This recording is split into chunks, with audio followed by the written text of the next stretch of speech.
How to fix Reddit chat not working. Let's get started. So you might be in the position where you are trying to chat with someone on Reddit, but you are not being able to. Sometimes this issue might arise when your application is not up to date. So first of all, head over to your app store. You need to search for Reddit and then move into it.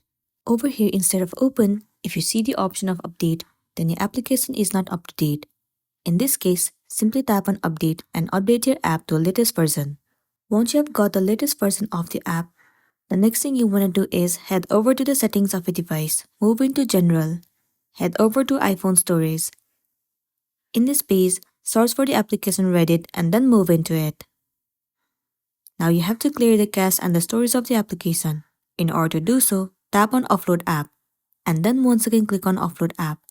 Once done, it will clear the cache and the storage of the application, and also remove all of the unwanted bugs. After this, try using the application Reddit, and then you'll be good to go. So that's the wrap for this video. Make sure to smash the like button and consider subscribing to our channel.